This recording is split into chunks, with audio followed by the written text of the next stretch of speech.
Sejam bem-vindos a mais um Bola em Transe, hoje o programa de número 18, programa de debates esportivos que analisa o futebol para além do campo de jogo. Meu nome é Felipe de Oliveira e junto com Moisés Pinto Neto e Francisco Eboli fazemos a bola rolar no Bola em Transe. Pois é, definimos essa pauta dessa semana, né? A pauta principal é a chamada País do Futebol, regionalismo falso nacional, né? Que é uma sugestão do Moisés.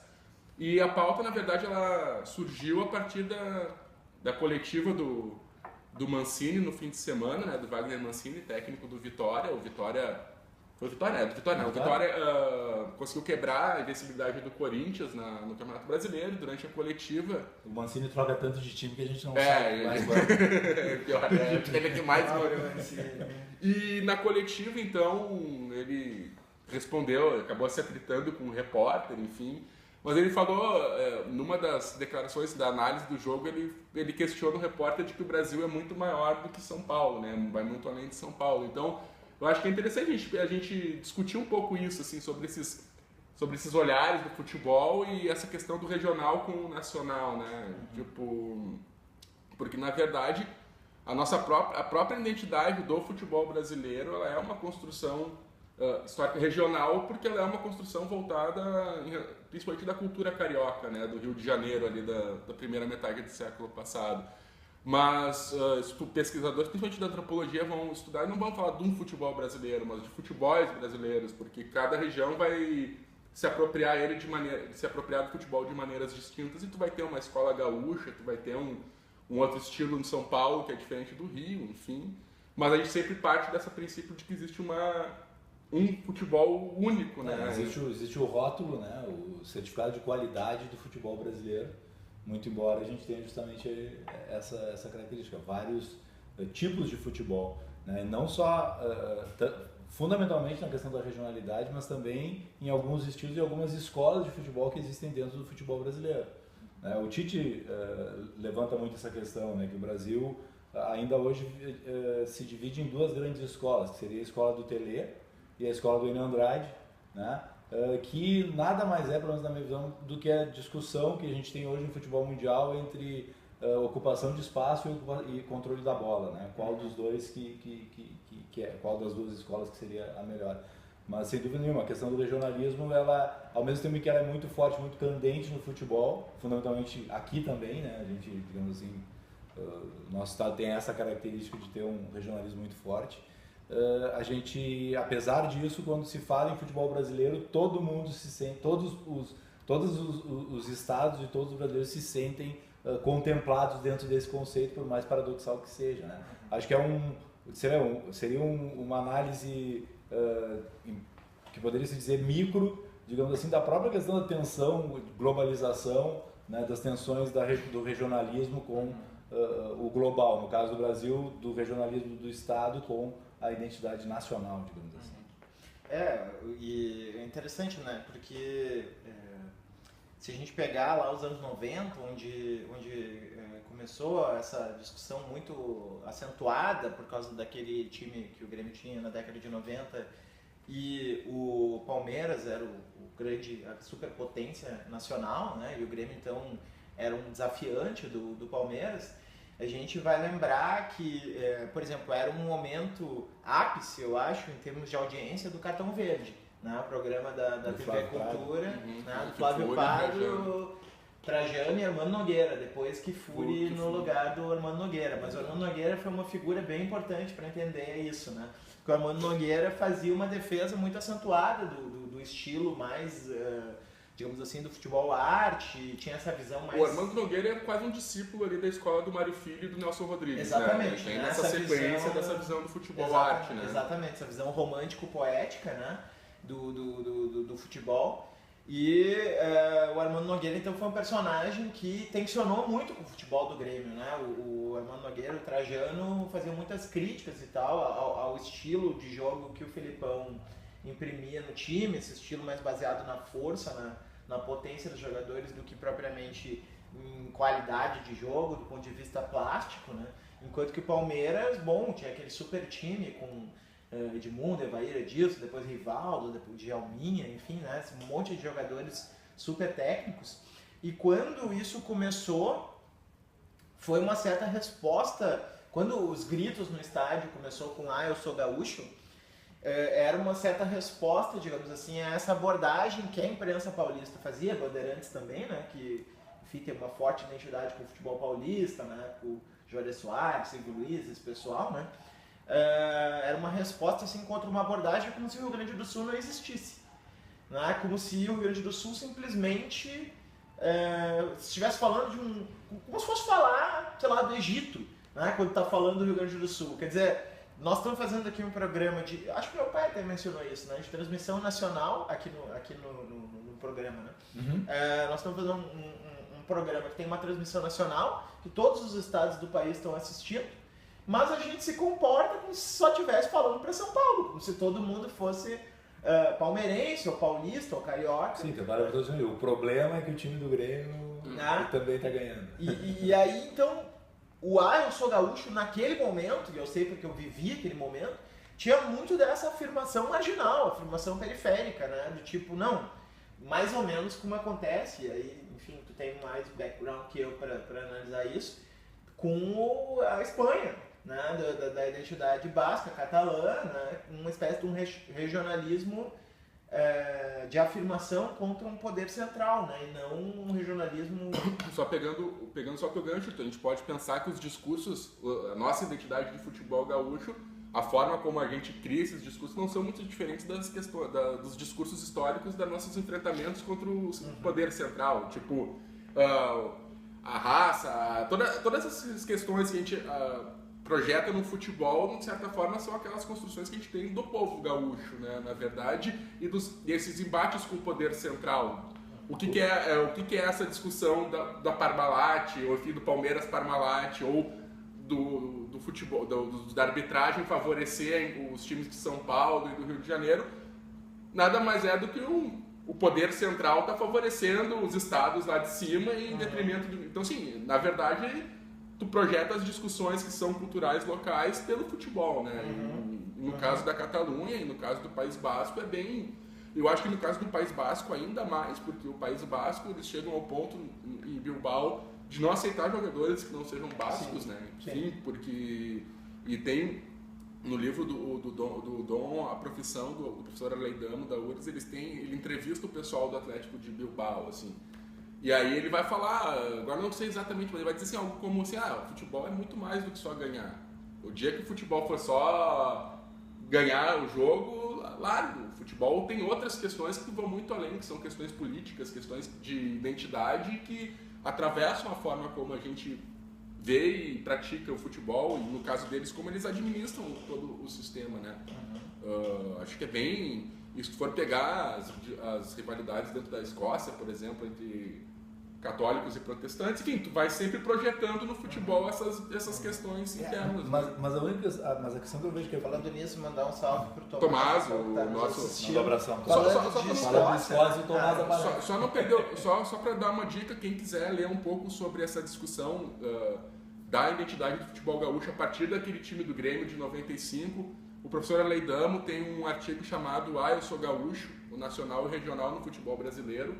Se botar no Google ali vocês acham, e é bem interessante porque é bem essa discussão de como a imprensa gaúcha alimentava essa construção do futebol raça, enfim, toda essa discussão, e de como a imprensa de São Paulo questionava que isso não era o futebol brasileiro. Enfim, tipo, acho que é bem interessante para quem gosta dessas discussões esse artigo, o Eu Sou Gaúcho, o nacional e o regional no futebol brasileiro. Vale a pena dar uma lida. A grande questão que eu vejo, a grande diferença que eu vejo em relação, enfim, ao exemplo da Escócia que tu trouxeste, a questão da Catalunha, enfim, é que nessas realidades a gente tem de fato, né, uma situação de necessidade de imposição ou de contraposição ao governo, digamos assim, ao nacional, né? Ou no caso da Escócia a questão da religiosidade.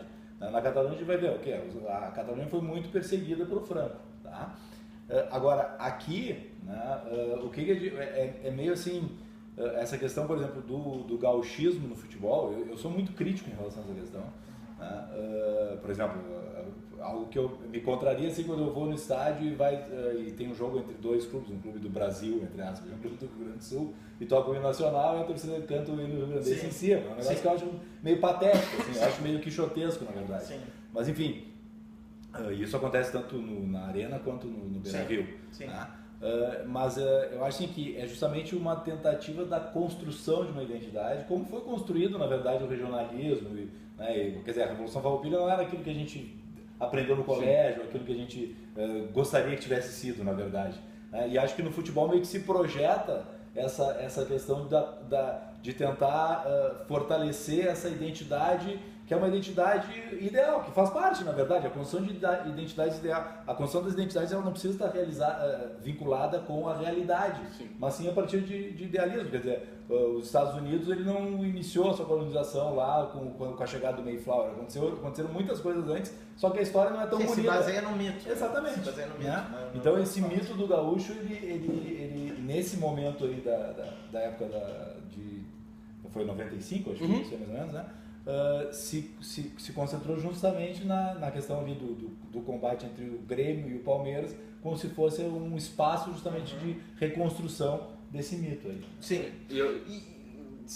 Só para fazer um comentário em cima dessa virada que o Felipe falou, porque exatamente estava pensando isso quando eu te lancei a pergunta, porque todos esses movimentos que de alguma maneira invocam uma relação regional para se contrapor a algum tipo de poder que é um falso universal, mas que na verdade é um regional que quer se colocar como universal, ele está sempre nessa zona limítrofe no qual ele pode acabar caindo nisso que tu está falando, né? Uma espécie de uma auto-mitificação, uma espécie de até uma modalidade de enfim, idolatria interna que vai também virar um ódio ao estrangeiro, né?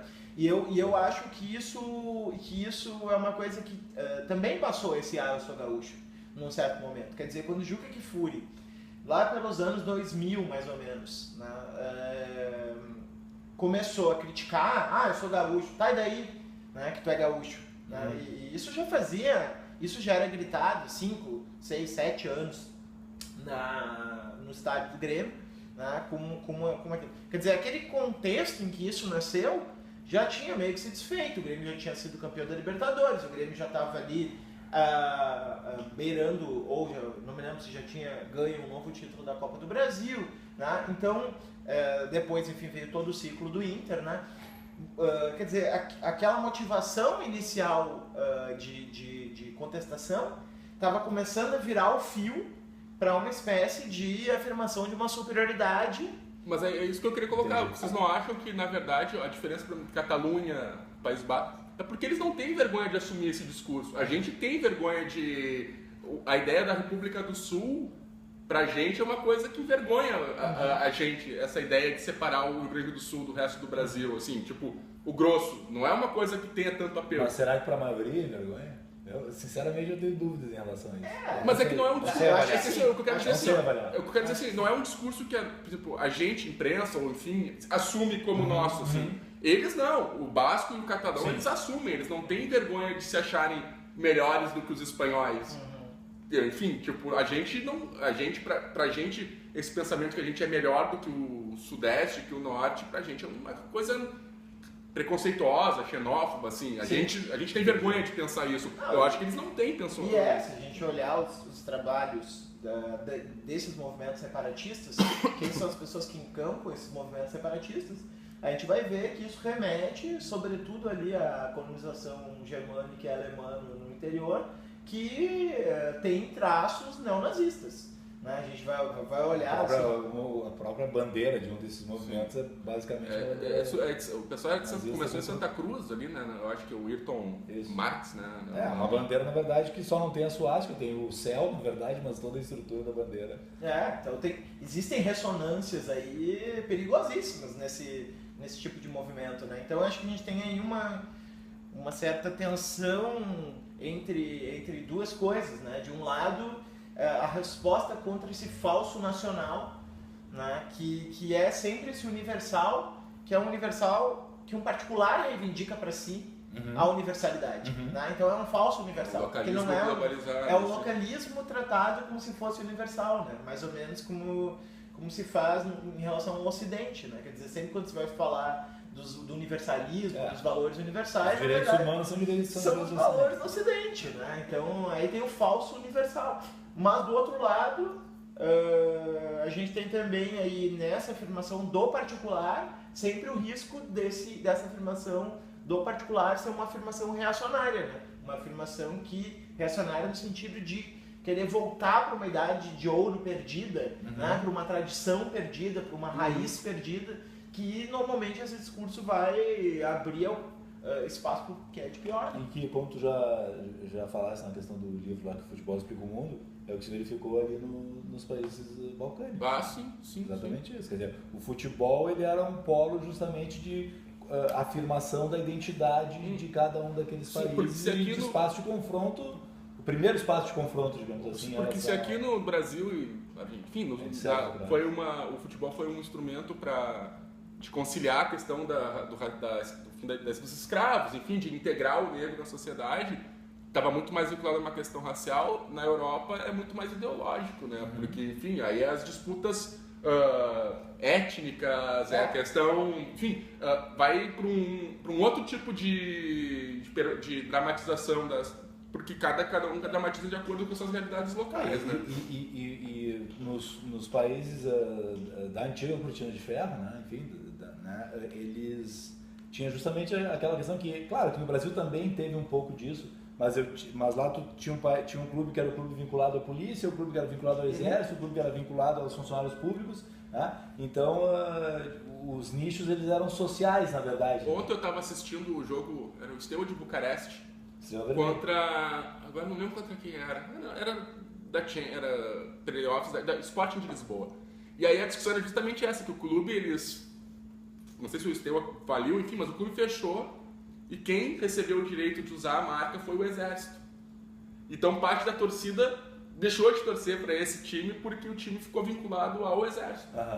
E tu vai pegar, por exemplo, no Equador ali, tu vai pegar o Nacional e o Emelec, eu acho que é o Nacional, é um time que é do Exército, é vinculado ao Exército equatoriano, mas enfim, tipo, de como tu vai tendo esses atravessamentos locais, né, nessas... O Emelec tem uma questão de eletricitário, se não me engano, né? Pode ser que seja um dos eletricitários, o outro do Exército, enfim, mas de como tu vai... estabelecendo essa questão. Não, eu queria perguntar para vocês o que vocês acham dessa... Pegando o gancho do Wagner Mancini, da crítica do Wagner Mancini ao olhar da imprensa de São Paulo em relação ao Vitória, mas enfim, esse olhar do país para o resto do Brasil, assim, em termos de futebol, como é que vocês veem? Acho que acontece muito, né? Acho que fundamentalmente acho muito mais na neutralização do outro, né? Ou na invisibilização do outro do que exclusivamente, do que numa preocupação de não, o nosso futebol é o que importa e não dos outros. Não, é uma falta de percepção mesmo para mim, é uma invisibilidade do outro. Uma coisa que me incomodava muito nos anos 90 ainda é quando chamavam o Inter de A Inter, como se fosse a Inter de Limeira. Sim. Tá brincando? Não, direto. Os comentaristas dizem, não, porque a Inter, a Inter. Né? Então, quer dizer, essa discussão, ou por exemplo, o Campeonato Brasileiro, não, o Internacional de Porto Alegre, só tem um Internacional no Campeonato Brasileiro, não tem por que eu falar o Internacional de Porto Alegre. Não fala o Corinthians de São Paulo. Exatamente, não é o Corinthians paulista, né? Porque eu sei que não é o Corinthians de Alagoas que está jogando a Série A. Né? Então, essa questão meio que é nesse sentido, assim, de não se importar com o desconhecido. Claro, mudou muito, né, dos anos 90 para cá. Os programas esportivos abrem cada vez mais espaços para os clubes dos outros estados, mas ainda existe muitas vezes sem que se dê em conta, né, na própria questão, na construção cultural do jornalista paulista, essa questão. No jornalista carioca também, mas eu vejo mais ou menos de uma forma diferente. É como se houvesse como a identidade do futebol brasileiro é muito carioca, isso é um pouco mais compreensível para mim, de pensar em isso. E eu vejo muito mais como uma irresponsabilidade do que como uma falta de cuidado que deveria ser feito. Na questão do Paulista, talvez seja mais crítico em relação ao jornalismo paulista. Não entendi o que quer dizer com irresponsabilidade. Porque o carioca, ele se preocupa mais com a questão do futebol dele, porque o jeito de jogar do futebol é daquela forma e muitas vezes eles não vão dar atenção para o outro, não porque no sentido de achar que o seu futebol, de racionalmente achar que o futebol deles é mais importante, mas simplesmente porque, bom, o nosso futebol brasileiro é o futebol carioca, Flamengo, Vasco, Botafogo, Fluminense são maiores que os outros, embora a realidade não mostre isso, né? O Flamengo é o clube que tem a maior torcida no Brasil, então eu não preciso me preocupar como é que o Grêmio está jogando, como é que o Inter está jogando, como é que o Curitiba joga, enfim, né? E a gente tem um pouco disso no Rio Grande do Sul, né? Por quê? Porque a gente se preocupa com o Inter e Grêmio e muitas vezes esquece do que acontece no interior do estado. Sim. Né? Só que aí a relação entre capital e interior, eu acho que ela reproduz também esse modelo, mas o impacto de um e de outro é muito maior. A diferença, vamos dizer, do Grêmio e Inter, Caxias Juventude, Brasil de Pelotas. Sim, do que Grêmio e Inter para Vasco e... Né, Vasco, quer dizer, mas um equilíbrio técnico, claro, técnico e um equilíbrio, enfim, de tamanho entre os grandes times brasileiros entre si, os grandes líderes regionais, Cruzeiro, Atlético, Grêmio, Inter, Flamengo, do que entre Grêmio e Juventude. Mas será que na cabeça deles, quer dizer, a capital não é São Paulo porque é a cidade mais importante do Brasil, e a capital não é o Rio porque já foi capital e porque é, entre aspas, o Brasil? Não sei, eu sei que sim.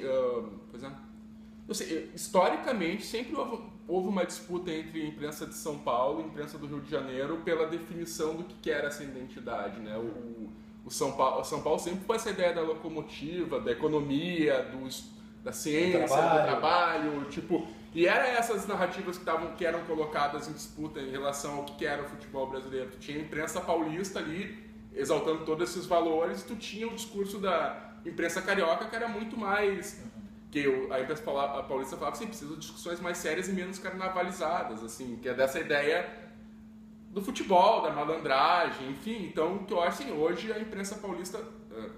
Porque, enfim, o futebol era muito mais vinculado à esfera de poder, então... É natural que, como o Rio era a capital da República e concentrava o poder, concentrava o poder ali político, que ele tivesse essa primazia nessa definição nesse primeiro momento, mas no momento que começa a ter essa virada que a economia, que o econômico começa a ter um papel mais forte, São Paulo é médio, né? E acaba atropelando o Rio de Janeiro nesse processo. E hoje quem determina a realidade, se nesse primeiro século quem determinou o que era o futebol brasileiro foi a imprensa carioca, hoje já é a imprensa paulista que tem essa primazia nos discursos. Até porque o Rio um clube pelo menos tá perdendo, né? Que é o Vasco, né? O Vasco tá num processo de colapso, de grandeza, de encolhimento.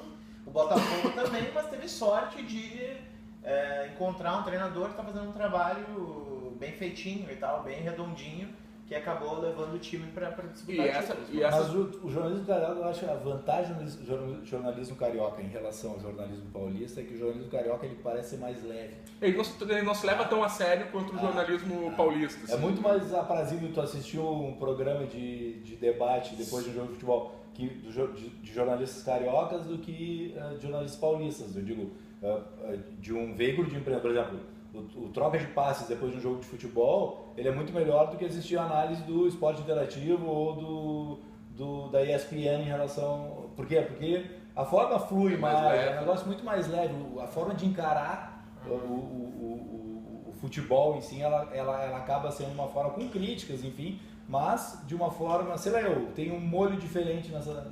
Eles também estão colocados em relação a um dilema que a gente não tem aqui, né? Quer dizer, o nosso radialista, o nosso locutor, ele não tem um compromisso com outros estados, né? A gente está falando desde uma posição que a gente não tem essa preocupação. Sim, eles são redes nacionais, né? E a gente vê muito isso, né, ontem com a eliminação do Grêmio. Hoje, todos não, vou ser injusto, mas a grande maioria dos analistas falando, o Grêmio não entrou em campo, o Grêmio não jogou, sim, o Grêmio... ninguém analisa o Cruzeiro. Não se analisa a partida como um todo, se analisa o teu lado. Você faz o recorte para o teu público. Desculpa, só para concluir. E se tu é corintiano desde a infância, ou São Paulino, ou palmeirense, é claro que quando tu vai chegar numa análise é muito difícil desprender eles desse lado do campo, né? Enxergar o outro. Talvez se passe por aí também. E nessa questão, tu pode pegar dentro das realidades locais, São Paulo e Rio de Janeiro, tu vai ter ali Flamengo e Corinthians tendo uma primazia muito maior no espaço que eles têm disposição dos seus clubes. E eu fiquei pensando aqui, bom, enfim, isso nos levaria a pensar essa coisa para um outro lado, que talvez a gente possa explorar em outro momento, mas que no momento assim, de crise política e, enfim, dessas manifestações que aconteceram no Brasil nos últimos anos, né, manifestações assim, que eu particularmente considero de uma linha mais conservadora, houve a eleição do símbolo do Brasil no futebol, quer dizer, na camisa da seleção, como um unificador nacional, né? Como se o Brasil estivesse sendo sequestrado por alguma força e esse nacional precisasse ser restabelecido, né? Devolva o meu Brasil, quer dizer, existia muito essa retórica, assim, né? Como se existisse essa universalidade. Eu tava numa loja com a Mariana, a namorada, aí eu entrei, enfim, tinha uma camisa de algodão da seleção brasileira com o número azul atrás. Teve uma época que o Brasil usou o número azul atrás, enfim, uma coisa que remetia ao Pelé, uma camisa 10. Eu falei, que legal essa camisa, acho que eu vou comprar. Daí a Mariana disse, parece a camisa do MBL. Eu disse, não vai dar pra comprar. Pois é. Então, só queria pensar, assim, essa coisa dessa... isso que a gente começou falando, né? Essa falsificação de uma universalidade consensual compartilhada, né? Como essa coisa do Brasil, quer dizer, como se existisse entre nós, não só inclusive uma imagem única do Brasil, quer dizer, como se gaúchos e baianos, paulistas, cariocas e acrianos não fossem muito diferentes entre si, não existissem muitos Brasis dentro do Brasil, e do outro lado, como se mesmo entre nós, gaúchos, por exemplo, não existissem imagens conflituosas sobre o que é o Brasil. Exatamente. Mas é que essa questão da camisa da seleção brasileira, eu acho que tem uma frase que diz assim, que o futebol é o Brasil que deu certo numa promessa de país que não aconteceu, né? Então, o país do futuro se concretizou como o país do futebol, mas o país em si não...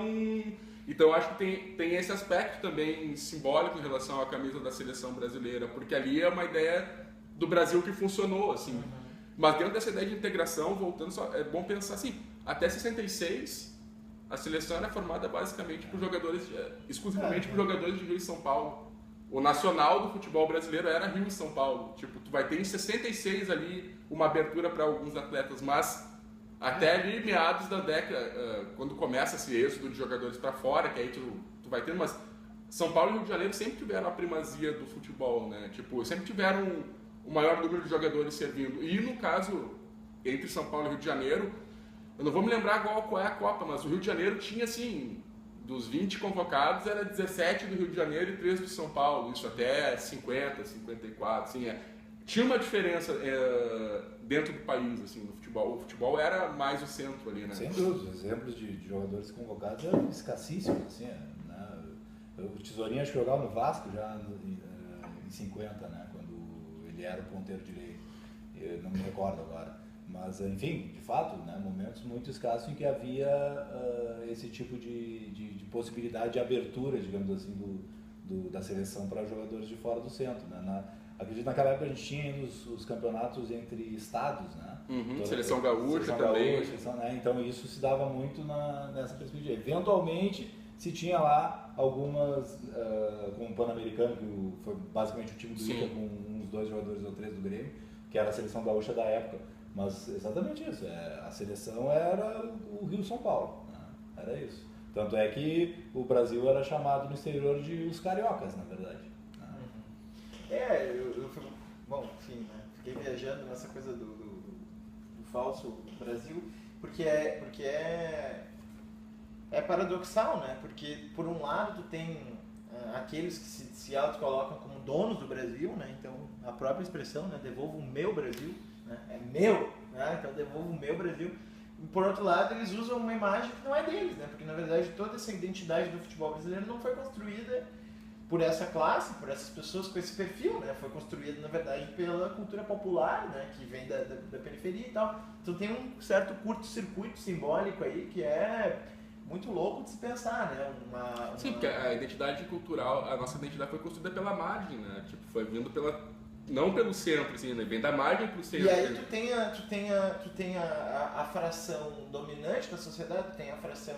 Enfim, claro que essas passeatas não eram um único perfil, mas, digamos assim, majoritariamente era um perfil, né, em termos de classe média branca, vamos dizer, né, e elite, né? Então tu vê esse perfil da sociedade reivindicando algo com uma imagem sua que na verdade foi construída por outro, né? E talvez seja um caso por outro que é o que eles criticam ainda, que é o que eles criticam, que é toda essa população do Bolsa Família, de toda essa periferia enfim, que é o que eles atacam, é aquilo que eles estão reivindicando que se volte no final das contas. É uma coisa meio maluca.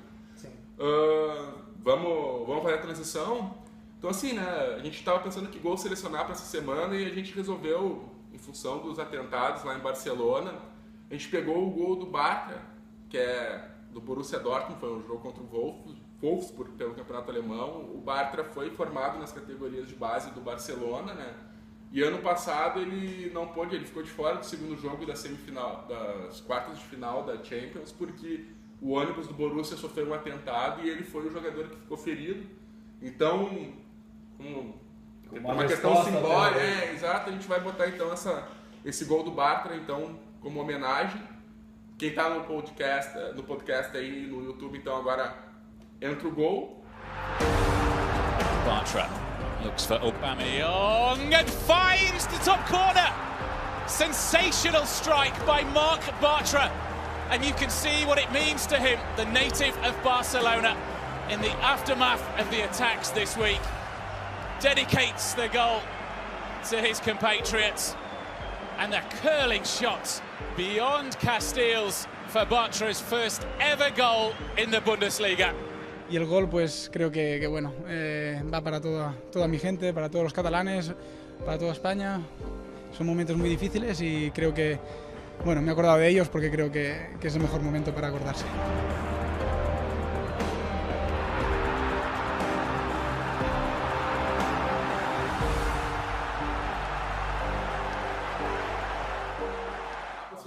Retomando então agora a segunda parte do programa, vamos falar um pouco sobre futebol internacional. A gente está aí com, infelizmente, o sorteio da fase de grupos da Champions é só 1h, então a gente não vai poder repercutir, mas temos a possibilidade, por exemplo, de ter um grupo ali com Real, PSG e Liverpool. Nossa. Pelos potes. Seria ruim, né? Pelos potes, então... Seria ruim. Enfim, tu tem... Seria ruim porque um competitivo já morreria direto. Na real, acho que nesse pote que tá o Liverpool também deve estar o Napoli, que classificou também pela essa fase de... Enfim, tem alguns times interessantes que podem cair no... Sevilha também entrou por aí. O Sevilha entrou por aí também, então daqui a pouco tu vai ter algum confronto bem interessante na... Eu sou mais conservador, eu prefiro...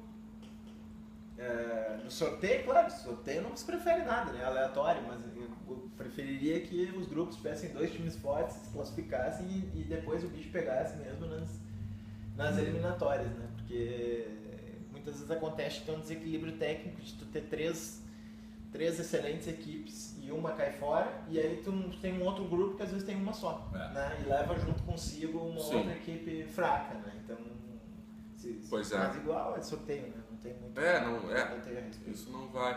Mas também temos ali, em termos internacionais, esses primeiros 2 jogos do Neymar com o PSG, enfim, eu acho que se ele estava querendo sair para ter protagonismo, ele está tendo protagonismo, enfim, eu acho que nesse aspecto não dá para questionar a decisão dele.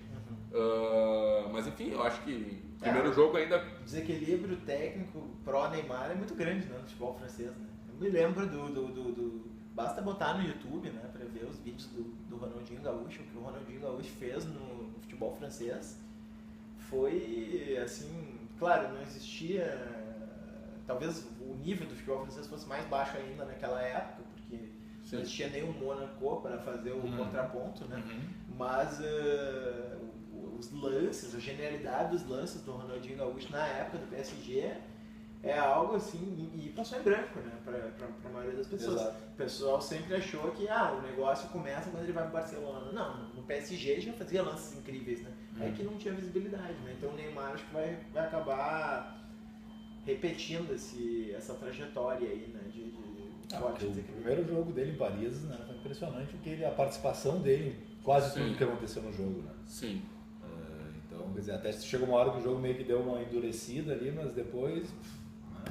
Depois chegou, o final do jogo foi um massacre, na verdade, né? Chegou a ser constrangedor. E a expectativa da imprensa europeia é que o PSG anuncia essa semana mais uma contratação de 220 milhões de euros, mais uma não duas, né? Que seria um pacote do Mônaco, o Mbappé e o Fabinho.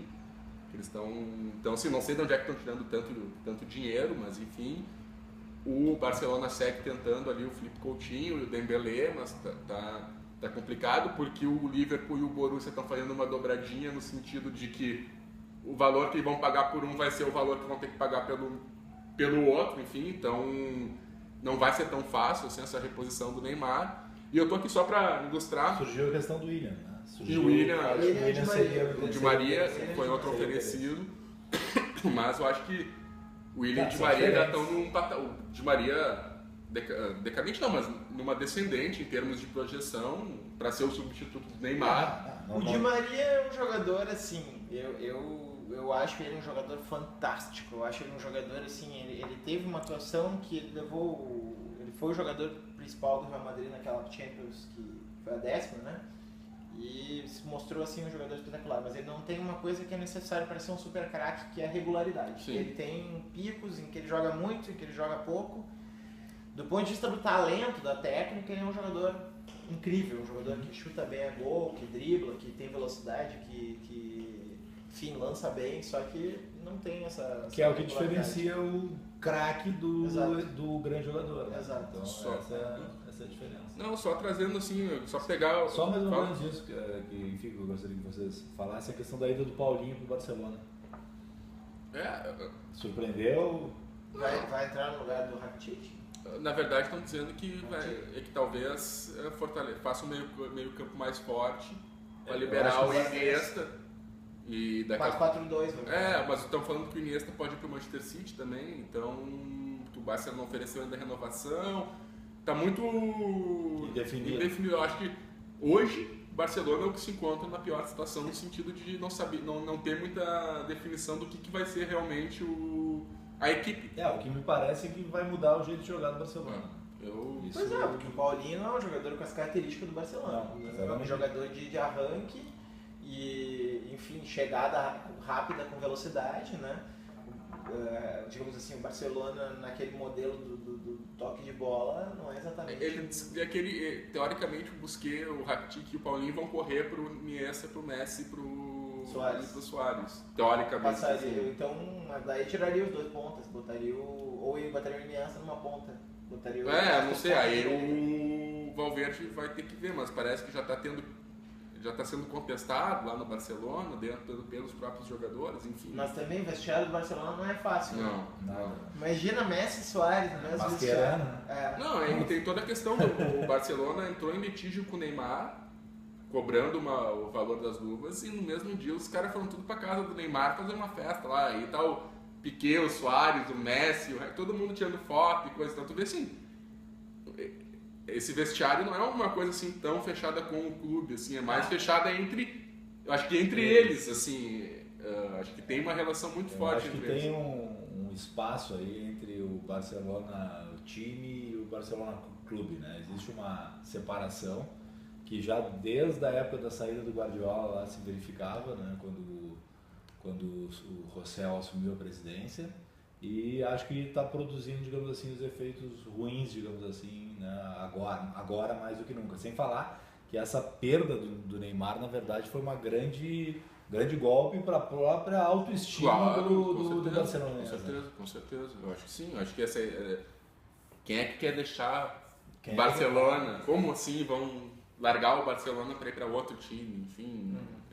Eu só ia dizer que eu peguei agora aqui o sorteio da Champions. Tá. Então, assim, o que seriam os potes, então tu vai ter no pote 1 o Real Madrid, o Bayern, a Juventus, o Benfica, o Chelsea, o Mônaco, o Spartak Moscou, que era o time ali que o Luan estava sendo especulado, e o Shakhtar.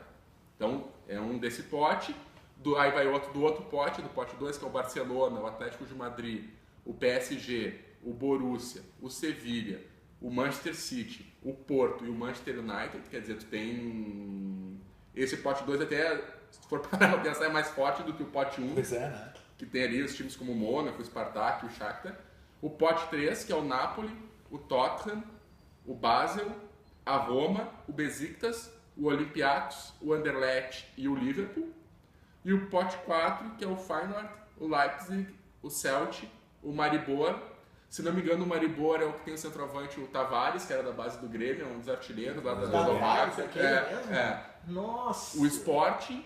Era muito ruim o Tavares. O Karabag do Azerbaijão. Que bom que deu certo lá, nesse time aí. Tomara que seja feliz. O cara tá disputando a Tá time. longe do Grêmio. CSKA Moscou e o Apoel.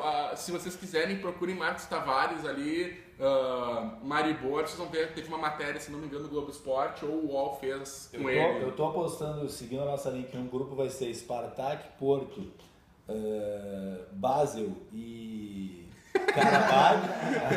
E o outro vai ser Real Madrid, Barcelona, Tottenham e Sporting de Portugal, de pegar um tradicional, ou Feyenoord, ou CSKA, enfim. Mas enfim, então hoje é uma Não, Liverpool. Entre o Liverpool, Real Madrid, Barcelona, Liverpool e Sporting. A partir da 1 hoje, então a gente fica sabendo o que... Tá, vamos falar da Copa do Brasil. O Moisés tá querendo... Eu não queria provocar o assunto, tocar nas feridas de ontem. Tá todo mundo esperando esse momento aqui, a gente tá enrolando aqui, falando. O Moisés, inconscientemente, ele me deu uma caneca dos Beatles aqui pra tomar meu café. E eu tô me lembrando do Paul McCartney quando ele disse que a decadência do Oasis começou quando eles se compararam com os Beatles, né? Mais ou menos. O Paul McCartney falou isso? Não sabia. Então eu acho que... A decadência do Grêmio... Não, eu tô fazendo uma brincadeira com a coluna do Davi Coimbra, que acha que o Grêmio era o melhor Sim. que o Inter de 76, enfim, 75. Então... Bom, tu quer começar falando? Posso começar falando do jogo, né? Porque eu tô vendo assim muito nas redes sociais o pessoal magoado porque o Grêmio foi colocado como o time que joga mais bola no Brasil, e aí estão tirando sarro, mas esse time aí, super time, não ganhou e tal, né? Os bons times ganham e perdem. Não é o fato de ganhar ou perder que vai fazer com que o time seja melhor ou pior, né? Então acho que não é por aí. Acho que o Grêmio é sim o time que está jogando o futebol mais completo, digamos assim, do Brasil. O Corinthians é muito efetivo, mas não tem a mesma plástica, o futebol que o Grêmio. E o Grêmio, ao mesmo tempo, também não é um time que se atira, é um time que sabe se organizar bem. O Grêmio tem mais repertório. Mais repertório, né? Plantel melhor, jogadores, né? E ontem... o que me parece que aconteceu foram duas coisas.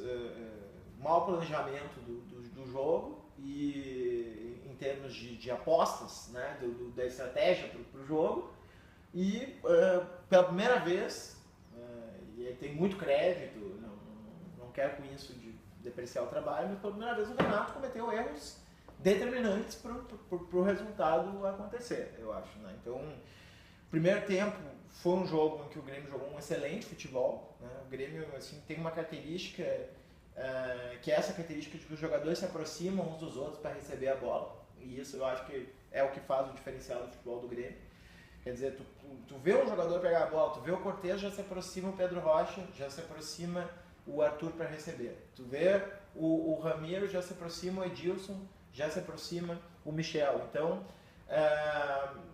o Luan está sempre flutuando perto da bola. Então, onde tu tá a bola no time do Grêmio, tu vê triangulação acontecendo, né? E isso eu acho que é uma característica assim, fascinante ainda um pouco herança do Roger, mas que o Renato também deu uma outra cara para isso aí. Eu acho isso muito bacana. Assim, e a entrada do Arthur também colaborou muito para isso. E ontem, o Arthur é fantástico mesmo. E ontem... o primeiro tempo foi assim. Claro, o Grêmio não amassou o Cruzeiro, ao contrário do jogo aqui na Arena, onde houve essa amassada, mas controlou o jogo no primeiro tempo. E aí no segundo tempo, sim. No segundo tempo o time não soube reagir, né? Acho que o Cruzeiro... se a gente olhar até o momento do gol, que foi logo no início, né? Acho que foi menos que 10 minutos o gol, mais ou menos, ou por volta dos 10 minutos. Se a gente olhar até aquele momento, a gente vai ver que o jogo estava equilibrado, com uma leve pendida na direção do Cruzeiro, que estava pressionando mais normalmente. Mas o gol foi assim, um gol que aconteceu, como acontece em gols. O que chamou atenção em relação a outros jogos do Grêmio foi que o Grêmio não conseguiu reagir. Quando, na verdade, o Grêmio, em geral, nos outros jogos, tinha se mostrado um time muito frio, capaz de tomar um gol e continuar jogando normalmente até empatar ou virar o jogo.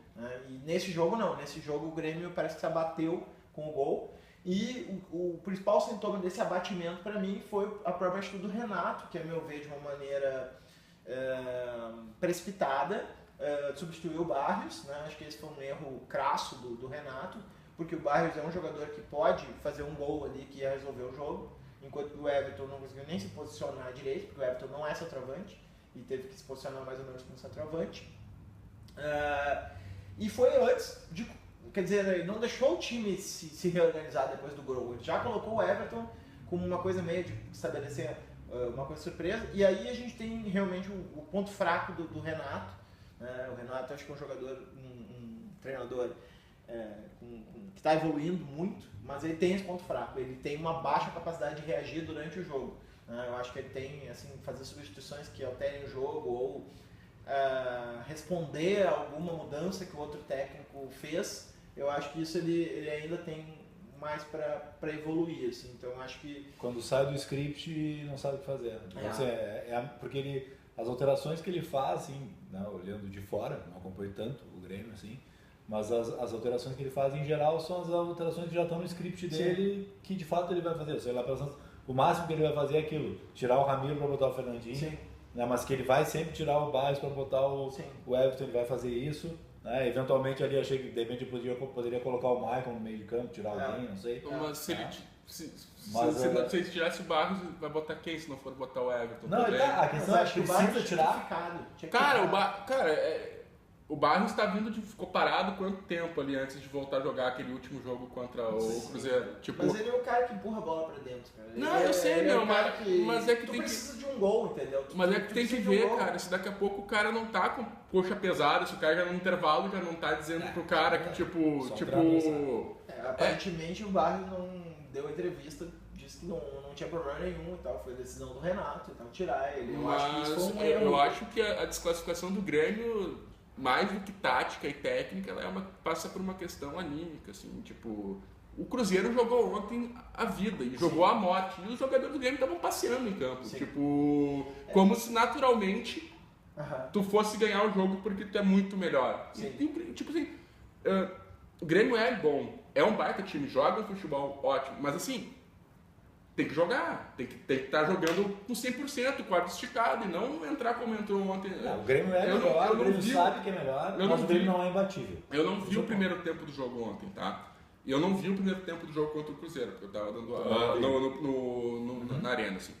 Mas o que eu tenho percebido do Grêmio é que, assim, o Grêmio jogou o primeiro tempo, deu show lá na arena e abdicou de jogar o resto do confronto com o Cruzeiro achando que ia segurar 1-0. No caso, assim, ontem eu ouvi um pedaço do primeiro tempo, assim, a impressão que dava era que era o Grêmio do Roger. Toca, mas aquela objetividade que o Renato deu, assim, de definir, tu não via, assim, no time. Eu assisti em VT depois dos 20 minutos do primeiro tempo. O segundo tempo eu assisti todo, ao vivo, né? Mas me pareceu, assim, quando teve aquelas primeiras chances de gol do Barrios, que o Luan encontra o Barrios, né? Entrega o gol pro Barrios fazer, me passou mais ou menos essa impressão assim, daqui a pouco vai acontecer isso de novo. Naturalmente, porque isso é um problema que o Grêmio vem desde o jogo contra o Flamengo. Porque o Grêmio foi lá na arena, na Ilha do Governador e fez um jogo espetacular com o Flamengo, ganhou e fez o gol, depois administrou, e se criou essa ideia de que o Grêmio tem essa capacidade de administrar o jogo, assim, de tocar a bola e segurar, porque ele tem uma maturidade muito grande, E a impressão que eu tenho é que o Renato resolveu adotar esse modus operandi no sentido assim, se tu olhar no passado, o Grêmio ganhou as partidas fora e na volta aqui jogou pelo 0-0. Tudo bem, mas acabou sendo 1-1 o jogo contra o Atlético Mineiro, mas foi 1-1, um gol ali no final. Mas tu concorda que são coisas diferentes? E depois um gol porque se tivesse 0-0 não teria saído. Porque no caso da Arena, por exemplo, no primeiro jogo contra o Cruzeiro, o Grêmio fez 1-0 e tá jogando muito melhor no primeiro tempo.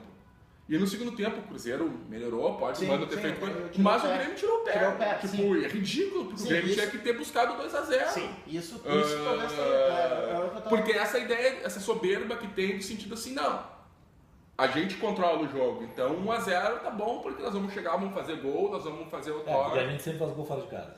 E a outra coisa, que é uma coisa até que eu e o Moisés, a gente tava trocando mensagens durante os pênaltis ontem, né, que foi o comentário que eu fiz pra ele, que é o seguinte, o Grêmio tem um sério problema de bater pênalti, isso desde o ano passado. Tipo, e essa é uma coisa que o Renato vai ter que trabalhar muito para Libertadores, que é assim, decisão por pênaltis, a gente perde muito pênalti.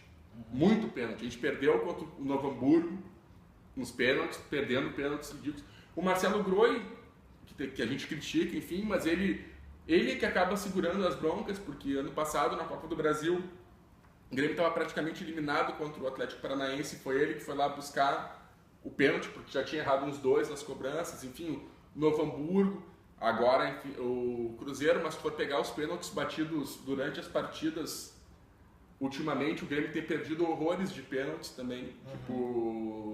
tem esse problema mesmo. E ontem eu estava vendo durante a transmissão que estavam comentando que nos treinos o Ramiro e o Maicon e o Luan que tinham o melhor aproveitamento, né? E aí no fim ele tira o Ramiro e não põe o Maicon, e eu acho assim que isso é uma coisa que o Grêmio vai ter que pensar, assim, se o Grêmio tem esse problema emocional para bater pênaltis, e tu tem caras que não tem, tu vai ter que daqui a pouco, eu vou ter que botar no fim de jogo esses caras para os caras ir bater. Porque assim, botar o Luan para bater o último pênalti com toda essa responsabilidade, sendo que ele tem sentido, então, põe ele como segundo batedor, como terceiro batedor, sabe? Não joga ele com o peso total. Eu acho que... Botar o Luan para bater o pênalti é a mesma questão que a gente discutiu de botar o Lincoln para bater o pênalti do Grêmio. Lembra? Contra o Novo? Mesma coisa. Com o Luan pior ainda, né? Porque tem já esse histórico de vir errando pênaltis, né? E mais, né? O Luan sabe como a torcida do Grêmio pega no pé dele. Hoje foi absurdo o que fizeram. É uma baita sacanagem. Uma baita injustiça. Até porque ele estava jogando muito bem no primeiro tempo e aí o time se desconjuntou no segundo tempo. Deixa eu só ler aqui o comentário do Ronan aqui. Acho que foi muito igual. O Grêmio fez um baita primeiro tempo no jogo de ida, o Cruzeiro pressionou muito mais no segundo tempo. Ontem o Grêmio começou melhor, já no segundo tempo o Cruzeiro dominou o jogo. Se o Renato não soube mudar o time, o Mano mandou muito bem colocando o Renato. Eu concordo com o Mano.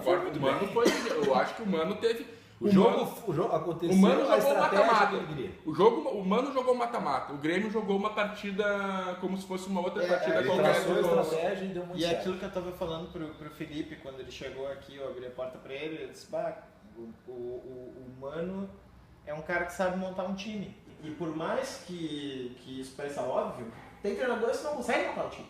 O treinador faz uma parte, por exemplo, sei lá, Marcelo Oliveira, né? Enfim, o Zago, né? Não conseguiu montar um time, o Diego Aguirre no Atlético Mineiro, enfim, vários treinadores não conseguem montar um time. O time joga de uma maneira confusa. E o Mano tem essa característica. Bom, pelo menos tu sabe que do Mano vai sair um time. Um time organizado. E ontem era isso, sentia isso no Cruzeiro. Era um time inferior ao Grêmio, mas era um time mais... Os jogadores sabiam o que tinham que fazer. Como eu disse, eu não vi o primeiro tempo, mas o segundo tempo inteiro eu passei com a sensação de que o Cruzeiro ia fazer os 2-0. Que ia vir naturalmente o segundo gol do Cruzeiro ali depois do primeiro gol, porque o Grêmio não jogou. O Grêmio foi atropelado. Assim, olha, desde que o Renato assumiu o comando do Grêmio, eu não me lembro de um jogo com os titulares em que o Grêmio tenha sido tão dominado e tenha ficado tão inferiorizado quanto esse segundo tempo do jogo de ontem. Assim, acho que isso aí... Embora não tenha sido assim, aquela situação de chute a gol. Não, mas era um domínio. Era um domínio e o Grêmio não conseguia sair daquilo. Tipo, é que assim, aí eu acho que algumas coisas, assim, na minha opinião, né? É que se o Cruzeiro tivesse um atacante decente, sim. Teria... Eu acho que, sim, algumas coisas do Grêmio não funcionaram, né? Laterais, né? O Edilson e o Cortez foram mal. Muito mal. Os dois foram muito mal. O Cortez também. É que o Cortez eu acho mais limitado que o Edilson. Mas é que o time dá muita opção pro Cortez, né? E o Cortez não consegue transformar a opção em efetividade, né? Então o time a bola passa muito pelo Cortez e o Cortez não consegue dar o penúltimo toque para assistência e tal, não consegue fechar a jogada, né? Então acho que isso, o Edilson falta de inspiração, até daqui a pouco você poderia ter pensado em colocar o Léo Moura no lugar, já que o Léo Moura também poderia bater o pênalti, né? Enfim, é uma outra opção de jogo que o Grêmio tem. E acho que sim, um jogador que... Acho que o Michel, não foi caiu bem. no segundo tempo, mas ele estava jogando bem, ele caiu junto com o resto do time. O Luan também estava jogando bem, caiu com o resto do time. Agora, um jogador que não jogou bem o jogo inteiro foi o Pedro Rocha. Porque me parece que, em cima disso que estava falando da questão anímica, o Pedro Rocha vestiu a camiseta de craque e se comportou como se fosse um craque ao longo do jogo e tal. E, pô, Pedro Rocha, né? Tudo bem, vem fazendo bons desempenhos e tal, mas pra craque também não vamos exagerar, né? Então, acho que aquela coisa da mística do Pedro Rocha no Mineirão e tal, né? Que fez todos aqueles gols, acho que houve aí um problema pro Grêmio essa performance aí do Pedro Rocha. O Everton não conseguiu entrar no jogo, né? Enfim, não deu certo ontem. Eu acho que tem derrotas que servem para fechar ainda mais e amadurecer o time. Eu acho que esse é o tipo de derrota que vai doer muito no vestiário, mas eu acho que ela vai ser muito boa para os confrontos contra o Botafogo pela Libertadores, assim, porque quebra esse oba-oba em cima do time do Grêmio, sabe? Tipo... O Grêmio vai ter que jogar. Se quiser eliminar o Botafogo, ele vai ter que jogar as ganham que estava jogando. Não vai ganhar por antecipação porque é o melhor time. Não, vai ter que comer grama, cara. E eu acho que nesse aspecto é bom. E eu acho que em outro aspecto que é o Grêmio vai ter que pensar seriamente como lidar com as possibilidades de pênaltis. Sim. Daqui pra frente. O que vai fazer? Porque assim, tem jogadores ali que tu não pode botar pra bater pênalti num próximo confronto porque vai pesar. E o Botafogo é um time que justamente se classificou muito. Não, o Gatito Fernandes está pegando o pênalti todo. Que estratégia do levar para os pênaltis. Levar para os pênaltis. E aí que tu vai ter que pensar assim, nós vamos ter que achar 5 caras ali no plantel que não cheguem lá na frente do goleiro e amarelem. Não, por exemplo, ontem eu fiquei... Pelo assim pode ser 5x5, né? Não, mas assim, eu fiquei... E pelo menos não é aquela bateção de pênaltis ridícula, não, intercalada, né? Foi a bateção de pênaltis tradicional, não foi aquela porcaria lá que bate 2, depois Porque bate 3. Eu acho assim, cara, por exemplo assim, o Arthur demonstrou uma frieza ontem em cobrar aquele pênalti que... O Arthur é craque. De cara de 30 anos, assim, um tipo... incrível. Tem o Michael. Eu acho que, pra se eu fosse pra cobrança, eu sempre botaria o Kahneman pra bater. Porque o Kahneman é o cara, ele não treme, meu. Tipo, ele pode até errar. Mas assim, é um cara que tu vai chegar ali e vai bater o pênalti dele ali. Eu confiaria muito mais no Kahneman. No Gauchão, pode ser que tenha errado. Mexeu 2 vezes na bola, inclusive. Sim. Não, trocar. Não, e aí vem a outra questão. Que o Grêmio errou o pênalti. Não, e aí tem uma outra questão, que é a função que ontem fizeram, que eu achei que, na hora eu achei assim, puta, mas por que vão fazer isso? Porque na hora que o Gondor vai bater o pênalti, os caras foram lá brigar com o árbitro, tá ligado? Isso é verdade. Eu pensei exatamente isso. Pra que tu vai dar mais tempo pro cara pensar antes de bater? Não precisa. Não vai lá, cara. Vai e bate. Tipo, vai no... Não, aí os caras vão lá brigar, ficam discutindo. É culpa do Kahneman, ele foi não, mas assim, não, foi o Kahneman, foi o Arthur também, enfim. Mas eu acho que... Eles estavam muito pilhados no jogo, né? Eu achei o Kahneman e o Bressan muito pilhados no jogo. Mas eu também... Mas imagina, passa uma semana inteira dizendo que o furo era que os caras iam ser o furo. Tipo... Eu acho que o miolo, a dupla de zaga, a dupla de volantes foi bem. Pra mim, o que não funcionou foi os lados no Grêmio. Não funcionou nem laterais, nem os extremos, né?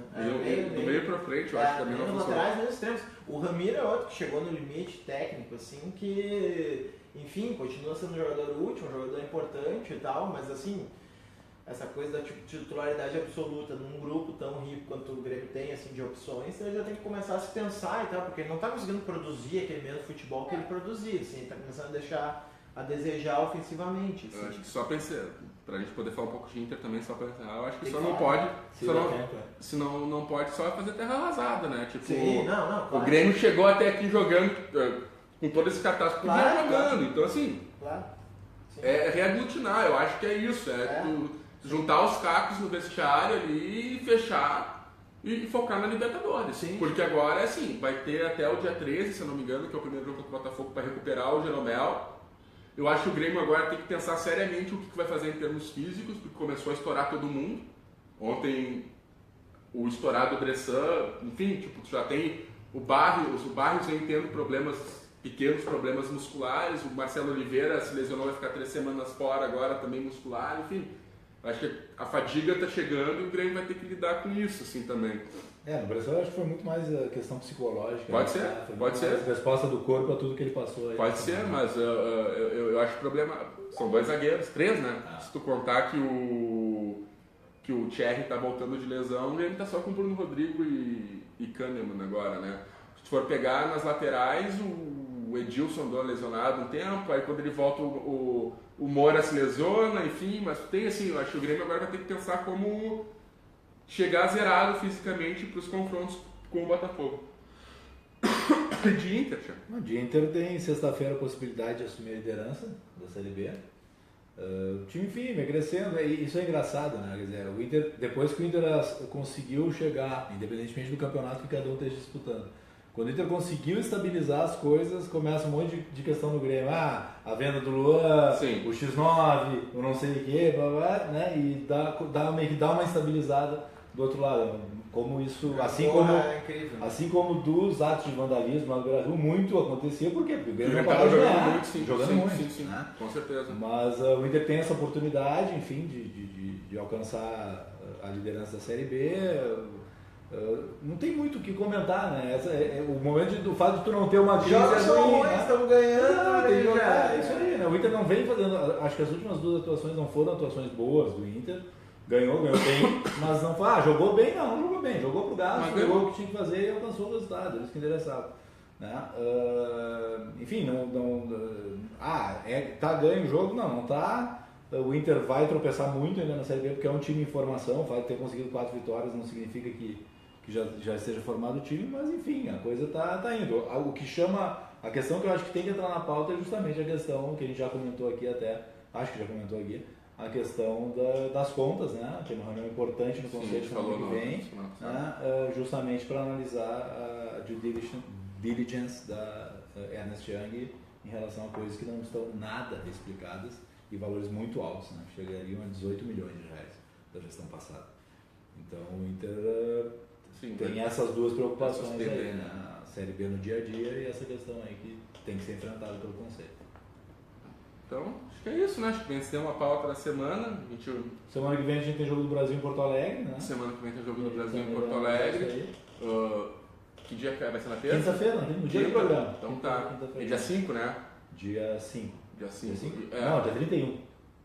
31 de agosto. 31. Tá, não. Dia 5 é o jogo contra a Colômbia. Sim, porque dia 7 é o primeiro jogo da final da Copa do Brasil. Isso. Que é aquelas coisas da CBF, tipo, tem um jogo da seleção no dia 5 e tu marca a final da Copa do Brasil, que tu vai teoricamente ter 2 times fortes que vão estar disputando a final, que tem jogadores que vão estar, e aí tu marca 48 horas depois. O Grêmio ia ter que tentar fazer, se não me engano, o Barrios, um da Colômbia e o outro país assim. O Flamengo vai ter que trazer o Beril, o Peru, né? Só o Guerreiro tá fora por ter tomado o 3º cartão amarelo ontem. Do primeiro jogo da final da Copa do Brasil. E eu acho que é isso, né? Até semana que vem, então. Com mais um. Bom, transe. Até lá.